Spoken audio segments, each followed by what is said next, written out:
Venice becomes Venice. You've seen this painting before. We're going to explore this painting by stepping into the painting, literally. Okay, so in this area, which is the left transept, behind these columns is one of the most precious relics of Venice. And this is it. She is the Madonna Nicopeia, which means the Madonna bringer of victory. She's not original to Venice. You probably guessed that by now. So today's talk will be very much about giving her a context, where she came from and why she's so significant. She doesn't look like this today because, well, I read somewhere that she was robbed, literally, that some of the jewels were stolen from her. And although the gold plate around her goes way back, when they restored her in the 1960s, they took the gold plate away, so she's a little bit more exposed and worn out. Here you see her in her setting, in her edicula, underneath her little ciborium or baldacchino. On the left transept, there we step back a little bit more. On the other transept is another ciborium with another shrine. Then we're back at our transept. We're in the transept looking back at the shrine. And then we're at the crossing, looking back at the shrine. So she's very prominent in the church, even though she's very small. Right next to her is the Chapel of St. Peter behind this screen right here. And this is the principal pulpit of the church, the preaching pulpit of the church. And now we see the plans. So we were looking at this area right here. Across, that original painting was looking in this direction. And we'll return to this in a moment. Not in a moment, a little while. Okay, you've seen this painting before. I do like this painting. It's a painting by a Russian painter, Viktor Mikhailovich Vesnestov, 1848 was when he was born. He died in 1926. It's late 19th century, early 20th century. It's all about telling stories. So, why am I foregrounding this? Well, it's all about telling stories. It is all about telling stories. So, from one of those stories, the oldest in the Western tradition, the Iliad, Homer's Iliad, in the wonderful transformation by Alexander Pope from the 18th century. What or from whence I am or who my sire, replied the chief. Can Tedious' son inquire? The setting is Odysseus' son, Telemachus, is trying to find what happened to his father after 10 years of absence, and he's going around asking people. He goes to the Greek mainland, that is the peninsula, the Peloponnesus, and visits Nestor, one of the participants in the Trojan War, one of the luckier ones. Like leaves on trees, the race of man is found, now green in youth, now withering on the ground. Another race the following spring supplies, they fall successive and successive rise. So generations in their course decay, so flourish these when those are passed away.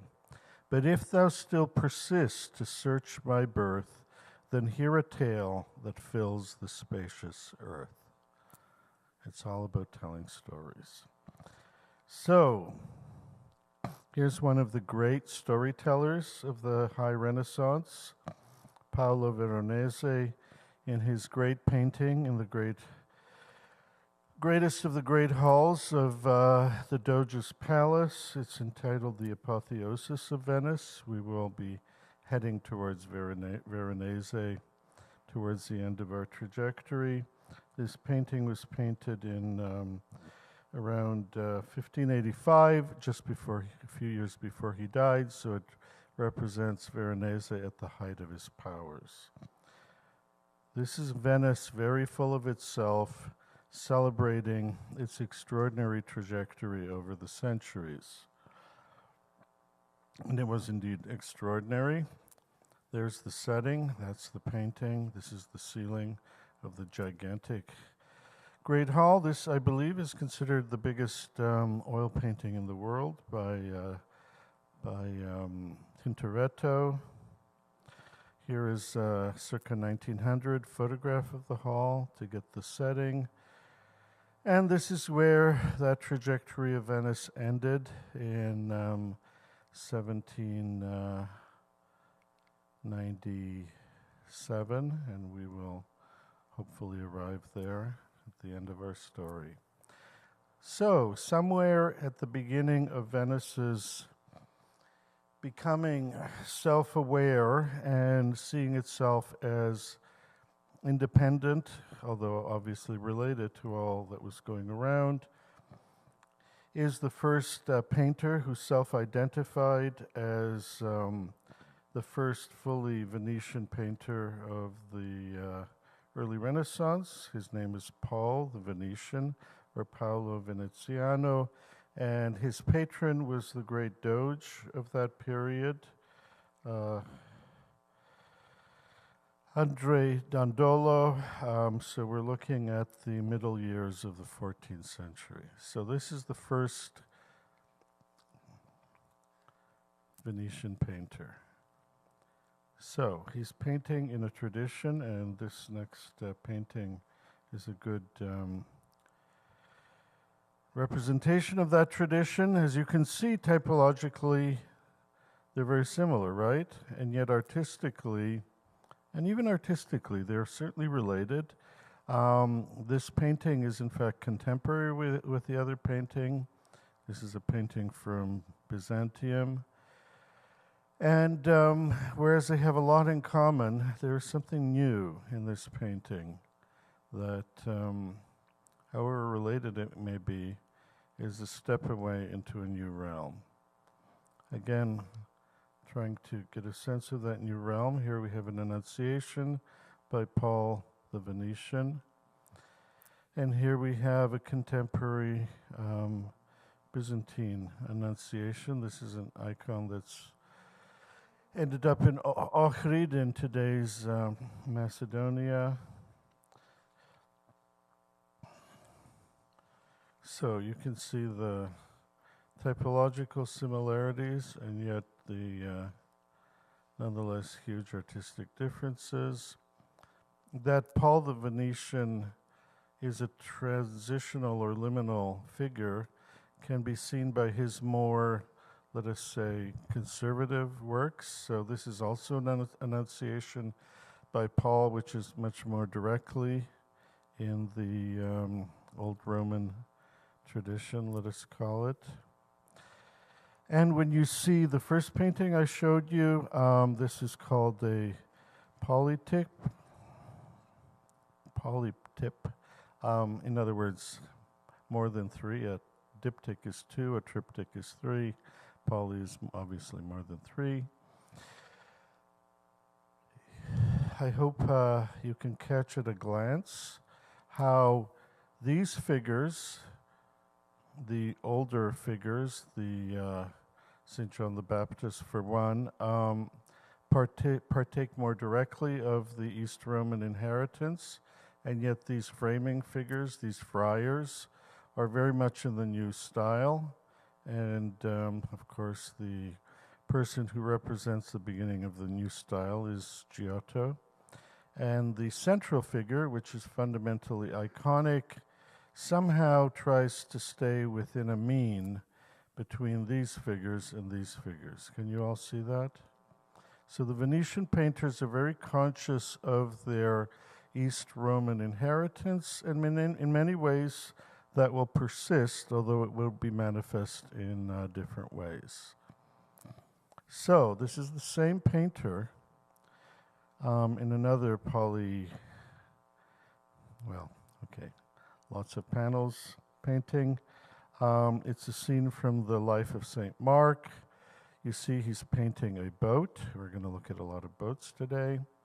And see how the sails are in their character, perspectively three-dimensional, and yet the boat is going between two rock outcroppings, which are much more planar in their presentation, and the figure of St. Mark is much more, again, East Roman in its representation. So, behind this transformation, of course, is the return or the re-encounter with the originating world of all these traditions, the Greek world. This is the head of the Diadominus by Polycleides. And I'll read another poem, also ancient. This is Pindar, his 8th Pythian. Creatures of a day, what are we? What are we not? A dream of a shadow is our mortal being. But when there comes to man a gleam of splendor given of heaven, then rests on them a light of glory, and blessed are their days. So that poem is embodied in this statue, among many others.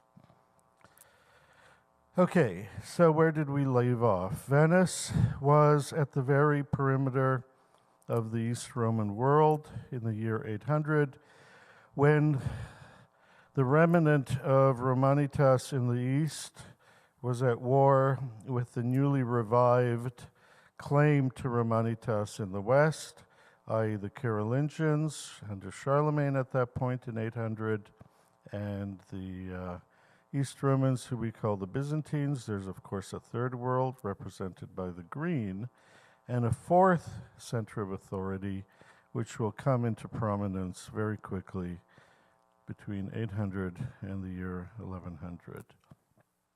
Okay, one of the pivotal figures is Charlemagne's father, Pippin.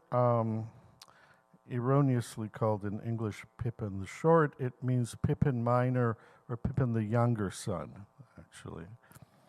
So, and this is really the beginning of the history of the West as opposed to Roman late antiquity. So what happened was the remnant of East Rome in the center of Italy was under severe pressure from the Lombards, who eventually conquered everything except for Rome and its immediate environs.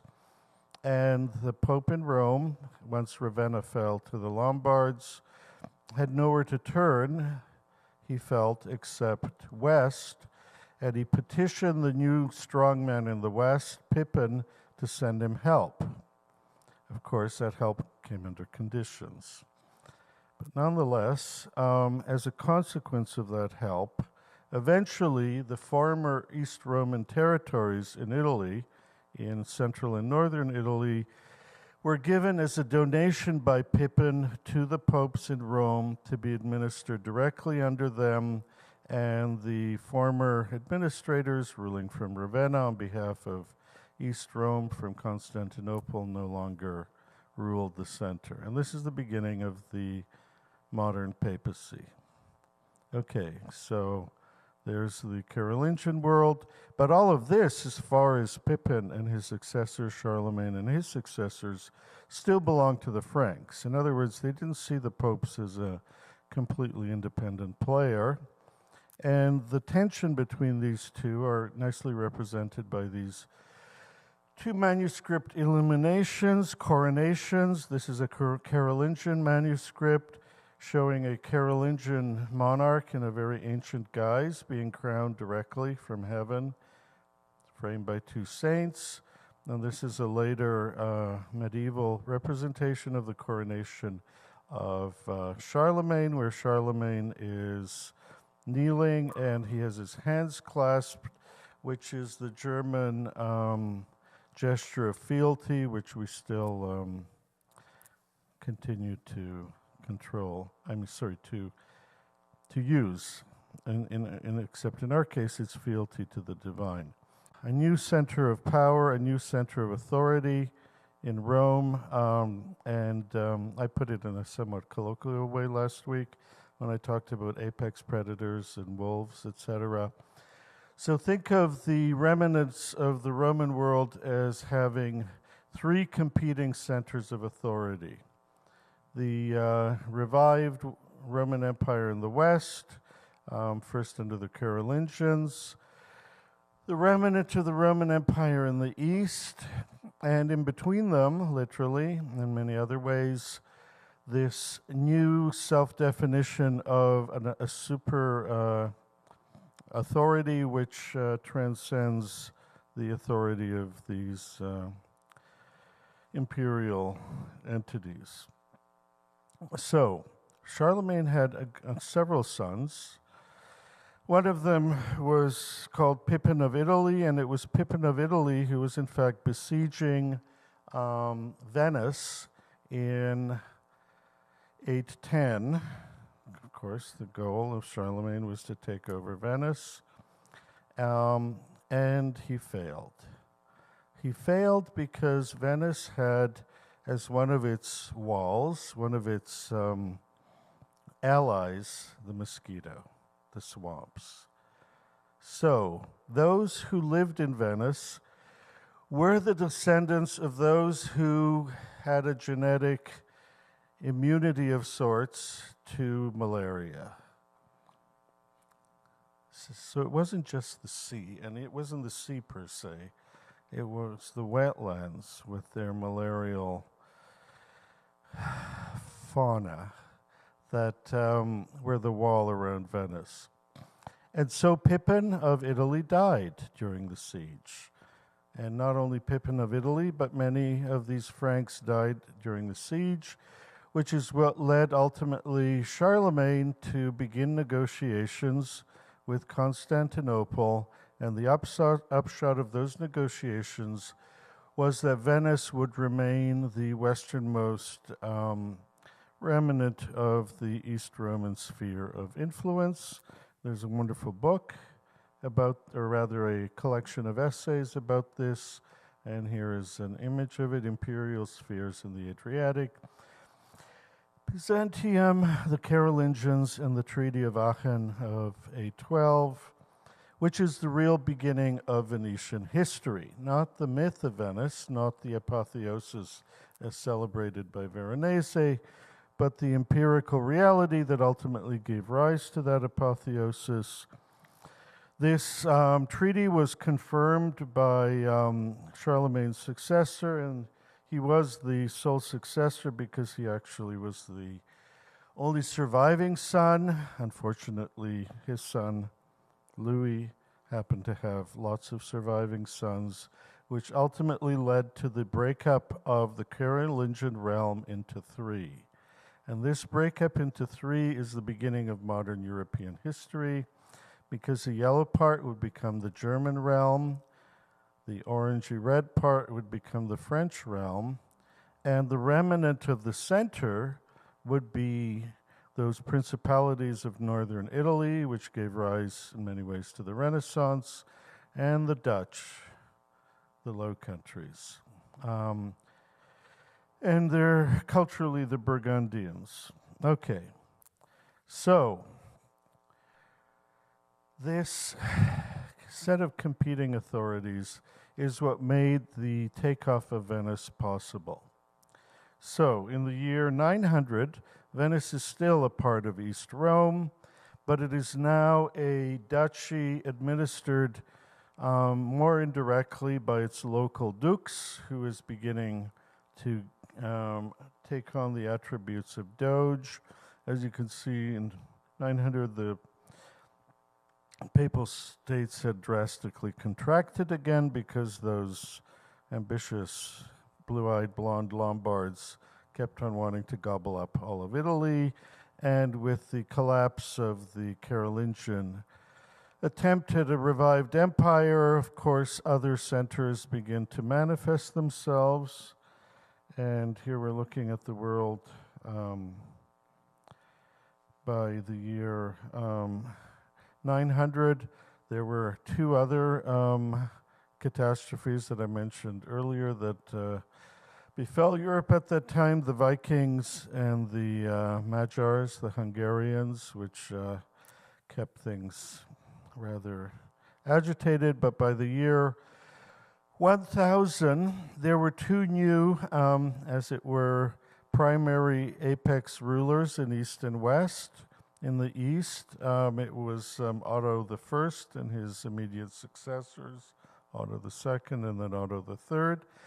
And in the East was the final revival of the East as an effective player in the Mediterranean stage by the long-lived and incredibly capable, although in some fundamental way, fatally flawed Byzantine Emperor Basil II.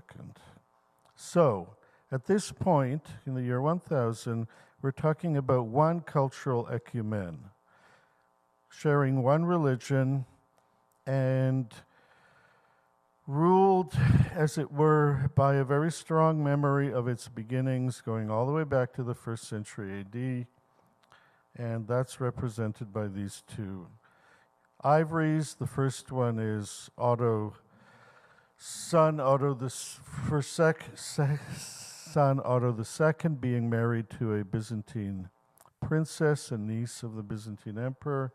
And here is a Byzantine ruler and his spouse. She's not Hungarian, as I said before. Bertha is actually a Germanic name, and she was a Frankish princess. So, East and West, reunited in marriage. And here you see the ambitious, young, energetic Otto II, who sadly did not live beyond his mid-20s because he too, coming from the north, was not impervious to the fatalities of mosquito bites, malaria. So he died trying to reunite Italy to the revived German Roman Empire, as would his young son a decade later. So this attempt to reunite East and West failed because of this invisible to them illness, because Otto III was the son of a Byzantine royal princess and a Germanic emperor. Okay, well, it's very important for our story as well as many other stories, because what it meant is that authority was weakened in the West. And in the East, here's an image of Basil II, who was very much a warrior emperor. He's called also Basil the Bulgar Slayer because he destroyed the first Bulgarian Empire. Here is a reconstruction, not really artistically very persuasive, but nonetheless of that manuscript illumination, the authority coming from God. And here you see the full extent of his recovery. He had managed to put together the remnants of southern Italy and was on his way to expelling the Muslims from Sicily, and also had his eyes on Jerusalem. When he died in 1025, what was his fatal flaw? He relied on his brother to produce an heir. He was too busy keeping the empire together. His brother did not have a son. He had two, at this point, elderly daughters. And so they were not going to produce heirs. But of course, being princesses and the daughters of emperors, that introduced a half-century of anarchy in the East Roman Empire that ultimately led to its demise. So, as we begin to say our farewells to the East, at this point, as I said last time, we're looking at a city of around 750,000 people, and the economic, cultural, and military powerhouse of the Mediterranean in the year 1000, and everybody wants to imitate them. And of course, at that point, the Russians enter the cultural sphere. So, boats. What is left of East Rome and Venice and their boats? The humble little gondola. The humble little gondola has a very long trajectory. Its sources are in the Roman Imperial Mediterranean Navy, as it somehow holds on to its technical advantage, and by late antiquity, the preeminent fast boat of this navy looks like this. It's called the Dromon. It's both a sailboat, and it has one bank of oars, and this was the warhorse of the late Roman Navy. So, being the warhorse of the late Roman Navy, it is also the foundations of what we call the Byzantine Navy. So the triangular sail is in fact something that developed probably in the 2nd century AD during the golden twilight of the empire. And its virtue is that you can sail much closer to the wind. And the larger version, the double-oared war galley, we see here with the double sails. And they gave up their, as you can see, they gave up their bronze beaks because they had something better. And we'll look at it in a moment. Here's just another drawing of it with the war flag. The Roman war flag is a triangular red ensign, red flag. Here's a more analytical drawing. So what was the new instrument of warfare? It's right there at the prow where the beak used to be. And it's this, Greek fire, a late Hellenistic invention. In fact, they would catapult the equivalent of napalm. And they kept the secret. That's the more amazing thing. The Muslims never got the secret of Greek fire, which meant that the East Roman Navy nonetheless commanded the Eastern Mediterranean until the 12th century. Here's a manuscript illustration of it. A more evocative view of it. It actually isn't quite like that. There was actually a bronze shield, and there was the workshop that produced the nasty napalm-like substance was in the prow of the ship. It wasn't exposed the way it's shown here. So here is another larger East Roman war galley with the imperial flag. And this map shows, and yet a third one, a three-masted one. This map is an illustration of major sea battles against the Muslim world over 3 or so centuries. So that's how they managed to hold on to Sardinia, Corsica, and for most of that period, even Sicily, and how they reconquered Cyprus and kept on pushing, and were the bulwark, because if it wasn't for East Rome, all of this would be green. The Navy, as well as the Imperial Army. So, at the extreme of that naval technology was the little city of Venice. Now, Venice, as I said in the beginning last week, the source of its wealth was not so much that it had a powerful navy. At that point, it was the navy that was housed in Constantinople, but that it was the extreme limit of trade plus the threshold between East and West. Sea trade gave it its source of income in those first centuries. And They eventually, as the hold of East Rome weakened, we're looking at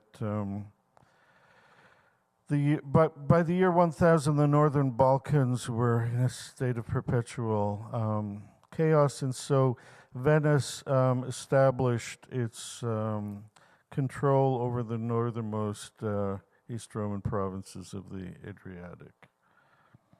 Okay, so the division of this authority ultimately brings us to how Venice takes off. So, at this point, the Venetians are a naval trading colony, and then something really foolish is decided in the imperial center in the early years of the 11th century. Not only did Basil II make a big mistake with not siring an heir, but he outsourced the navy to Venice, the military arm of the navy. Not directly, his heirs would do it directly, but indirectly by giving Venice exclusive tax-free trading rights in all the cities of the Eastern Roman Empire. So that meant that overnight, Venice became fabulously wealthy, because when you don't have to pay taxes, there's an initiative to even collect more and more wealth. So then they invested in a more armed navy because they had to defend their wealth, because being all those ships that were laden with goods have to be defended. Here is one of our few surviving images of a ancient Roman ship. It's from an icon showing the body of St. Mark being taken to Venice. And ultimately, here are images of what will emerge out of that, the galleys of the Venetian Empire. Now, when you hear the word galley and you look at these rows, many of you, I'm sure, who've seen the movie Ben-Hur, immediately think of galley slaves. Well, guess what? They didn't exist in the Roman world. They didn't exist in the Greek world. Galley slaves were an invention of the Islamic world and only entered the European sphere in the late 16th century, in those wars between the Venetians and the Ottoman Empire. No, because you can't really operate these ships without a very professional and willing crew. In fact, in the Roman world, one way slaves gained their freedom was by volunteering to become rowers on warships. And they would immediately gain their freedom that way. So think, those of you who've been to college, think of crew. These are giant crew-driven, very organized, highly technologically sophisticated for the age entities. I'll give you some reconstructions of the Venetian. Oh, by the way, at least the one thing that Basil and his successors kept and didn't give the Venetians was the secret of Greek fire. So the Venetian galleys did not have Greek fire. However, very early, when cannons became a part of the repertoire, the fronts of the Venetian ships that's where the Greek fire was projected, that's where the cannons were placed. This shows two ways of, the seating on one of these galleys, and one way of gaining traction was by standing or kneeling or partially standing as you rowed. So that's the origin of the eventual gondolier posture, which is why I said it's a distant echo. This is a working drawing of one of these ships, virtually invisible. And there you see the front of these ships as we go into the 14th and 15th century, where the cannon are placed, where the Greek fire used to be in the east. So, unlike the later sailing ships where the broadsides would be hitting the enemy from the side, the galleys attack the enemy head on. Here is a digital model, just to give you better visuals on one of these very efficient warships of the later Venetians in the Renaissance. And believe it or not, oared galleys persisted into the 18th century. One of the last naval battles that used oared galleys was in the North Sea between the Swedes and the Russians. And here you see a ship from that engagement. Okay. Now, once the Venetians took over, which they did in the 11th and 12th century, entirely all the business of defending East Rome, they produced the first major industrial enterprise in Western Europe, which was situated here, and it's called the Arsenal, where they mass-produced ships. It was the first assembly line production and the first major industrial production in Europe. There's an engraving showing basically what it looked like. It was a world set apart. This is just a plan from a guidebook of the 19th century. So, through this part of Venice, they would ultimately come to control and ultimately defeat the revived Islamic Empire in the east, the Ottomans. So, the humble little gondolier in this romantic German painting is what's left of this once mighty sea empire, or its agent, rather. Okay, so something else. Okay, we're back in the year 1000. This is the 11th century is when, after a number of fires and reconstructions, the Venetians build the body of their great church, St. Mark's. This is a representation of the original facade of St. Mark's. If it looks like a Byzantine church, it's because it is a Byzantine church. There's a mosaic of the same church as it looked like in the High Middle Ages, still looking rather Byzantine with the Pantocrator in the center. So this is around 1400. Now, because it was in continuous use and because of various earthquakes and other fires, etc., there's very little of original mosaic going back to the initial building of the church that survives. And the oldest major mosaic in the Venetian lagoons, you have to go to Torcello in the northernmost part of the lagoons to find it. Now, the church is all that's left of what was once a little town associated with Venice.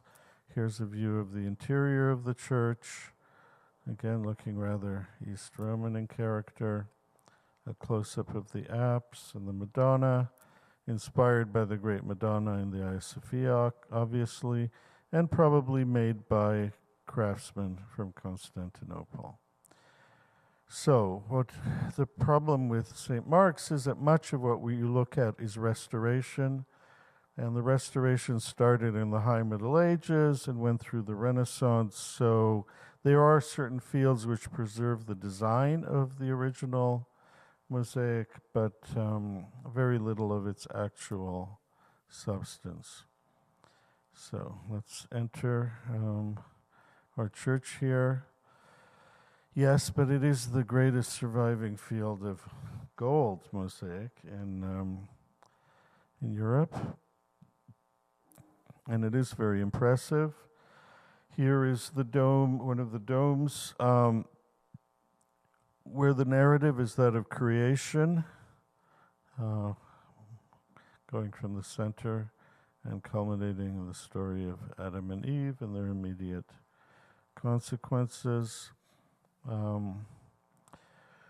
The ascension is the image which dominates the crossing. And here we look at a plan. It's a cross and square church with 5 domes. And those who study this stuff will remember that it resembles several other churches.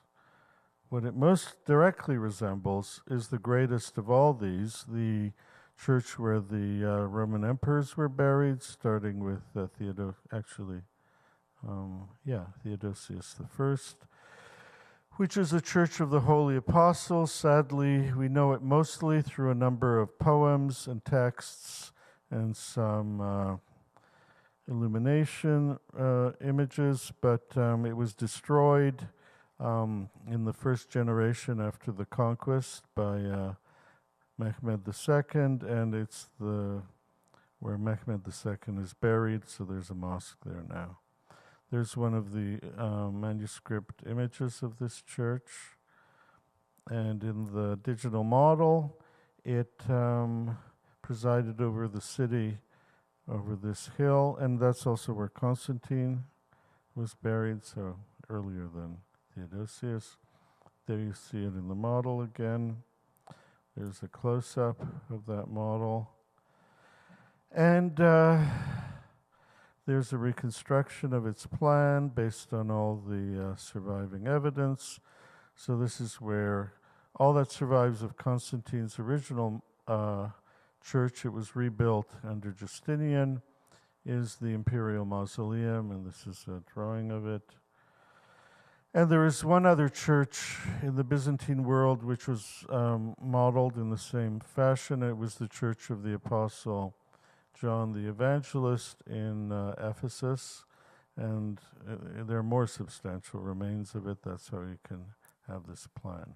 So, the Venetians modeled their great new imperial enterprise directly on the second largest church in the Eastern Mediterranean, that of the Church of the Holy Apostles.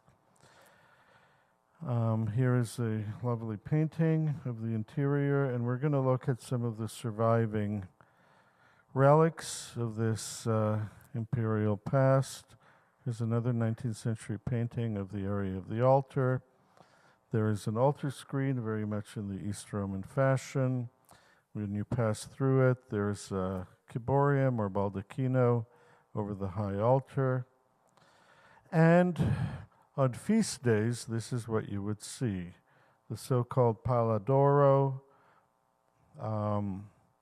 which is made up of largely Byzantine enamels.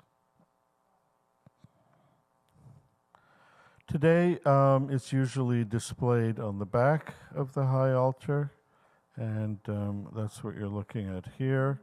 So when you come in as a tourist, you're taken back here, you have your few minutes in front of it, and then you're hurried out. There's an image of a doge. This is a doge, Ordello Faliero, from the, I think, 11th century,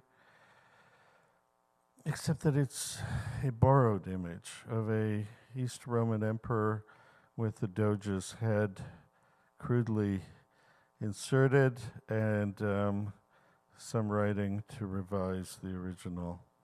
How do we know this for certainty? Because the other side of the diptych is a Byzantine empress of the 11th century. And they didn't change anything, so her name is here, and her name was Irene, the Empress Irene. So when you look at the whole ensemble, there's the Madonna framed by a Byzantine empress and a emperor that was turned into a doge.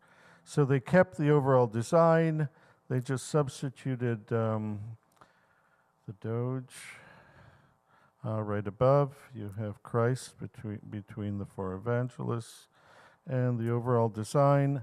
It's a composite that has been reworked a number of times, including in the High Gothic period, which is why you have a lot of these Gothic elements.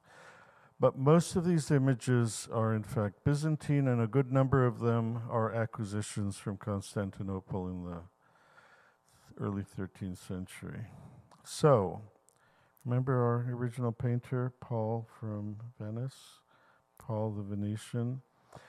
Well, that great altarpiece was only set up on the high altar during major festivals, and it was, in front of it was another altarpiece which would be placed during weekdays. So this is called the weekday pala, and in the 14th century, our Paul was given the task to paint the icons, and as you can see, there's our St. Mark's icon, image which I showed earlier.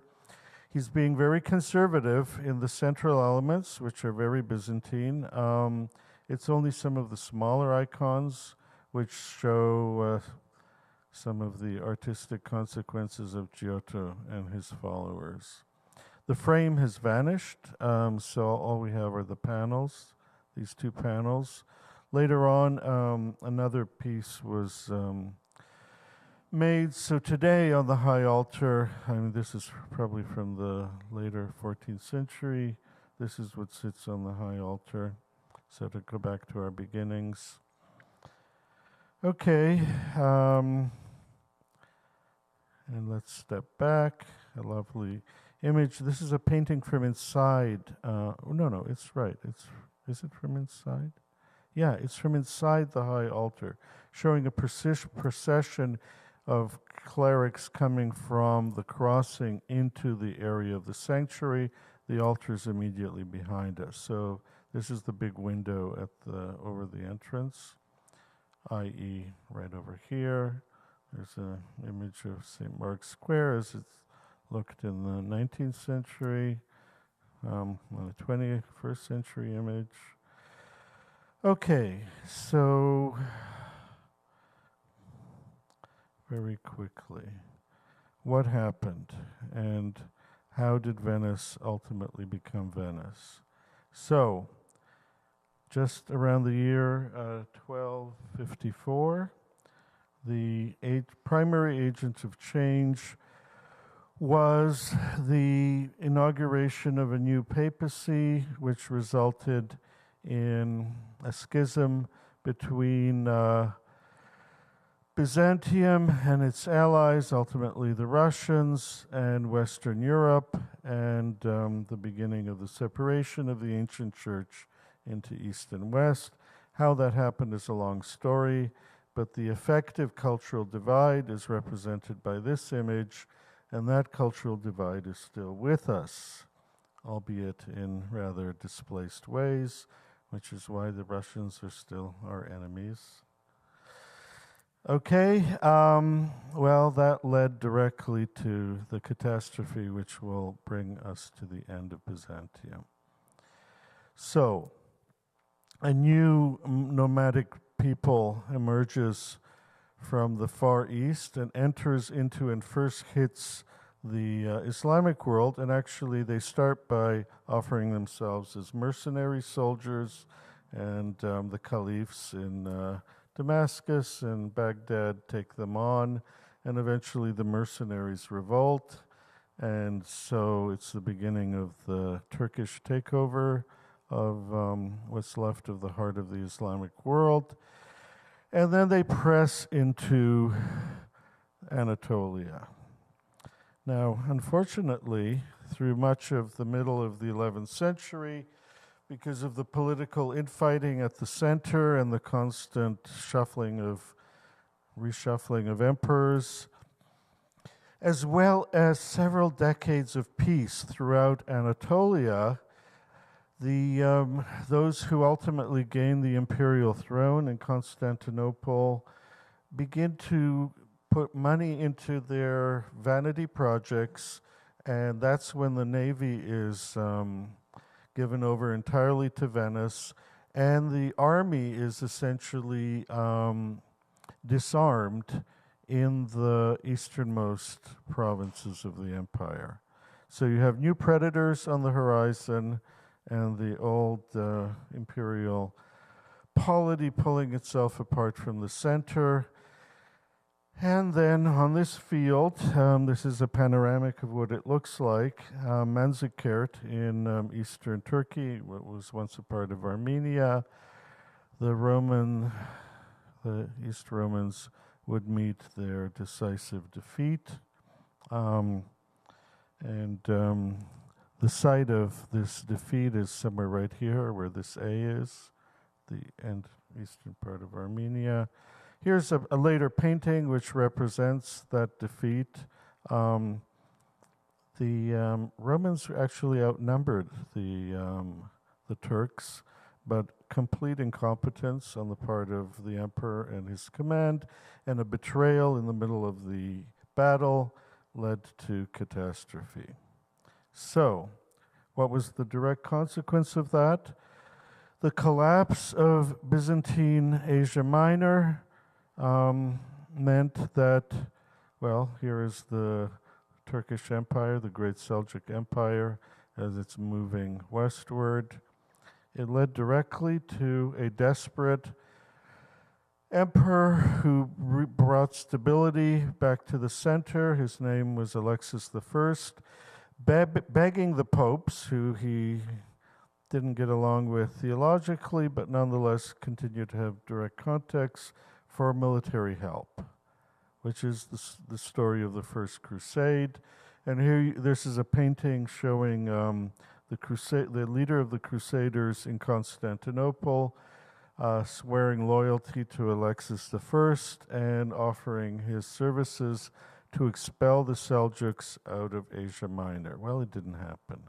What happened was they wanted to carve out principalities for themselves, so they went all the way, leaving most of Asia Minor to its fate and carving out the Crusader kingdoms. Here is an image of Alexis I, and here are the briefly successful Crusader kingdoms, which were a consequence of that. The world at that point will just rush through. There's a very good book on all of this, Byzantium and Venice. In 1200, Alexis had managed to reconquer, and his successors, the perimeter of Asia Minor, but they had lost the center. So it was a mortal wound, bleeding slowly, but the fatal blow would not come from the Seljuks. It would come during the fourth of the Crusades.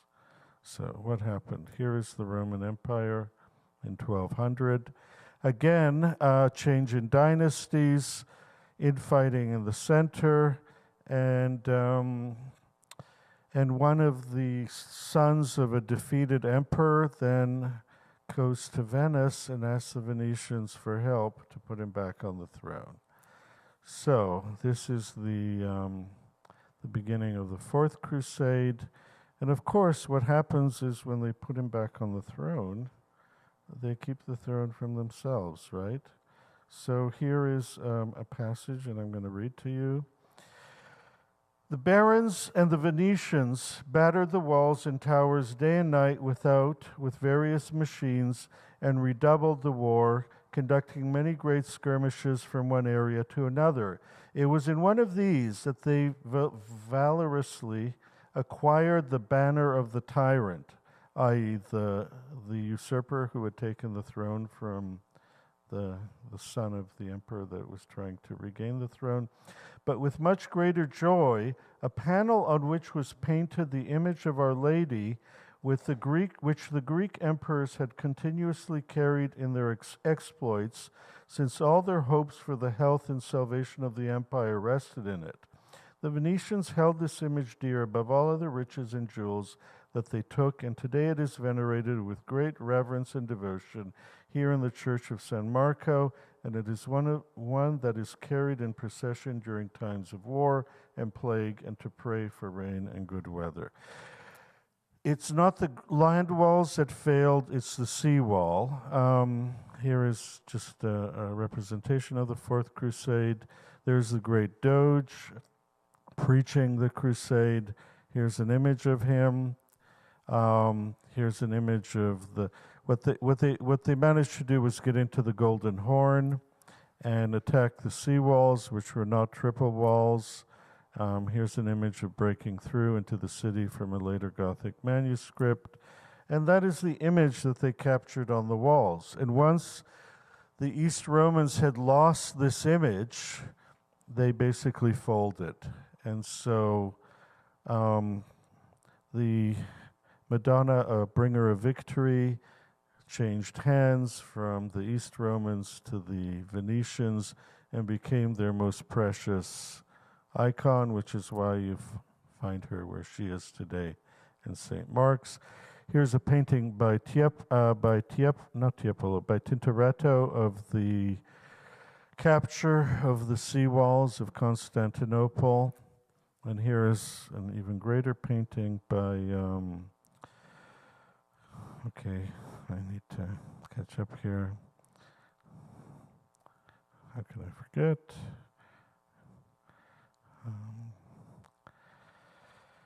By Delacroix.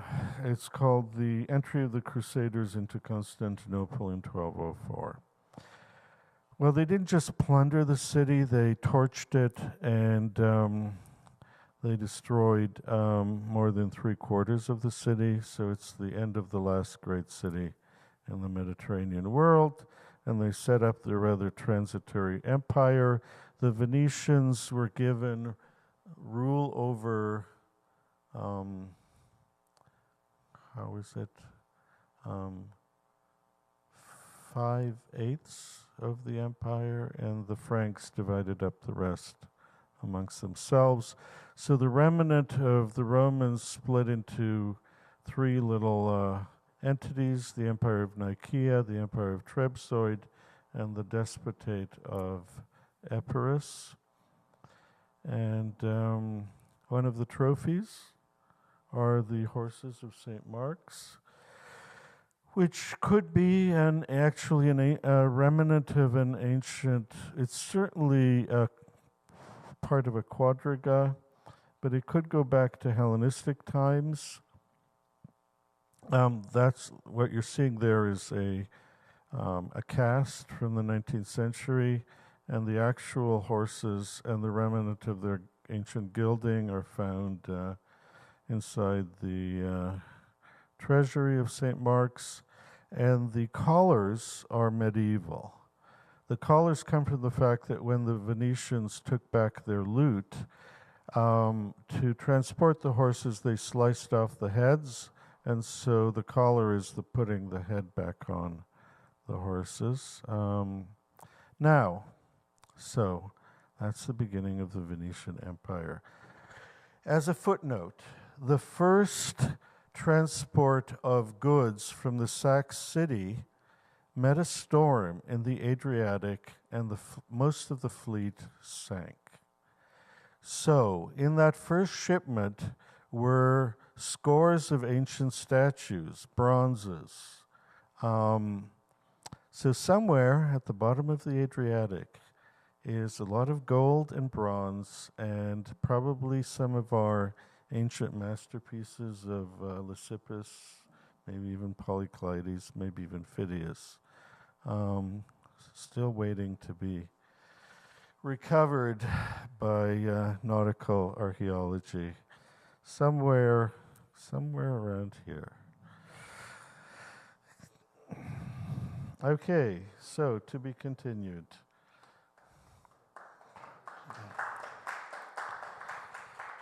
So you've met your first Venetian painter, Paul the Venetian. And we will continue our puzzle of what is uniquely Venetian. But Venice has become Venice.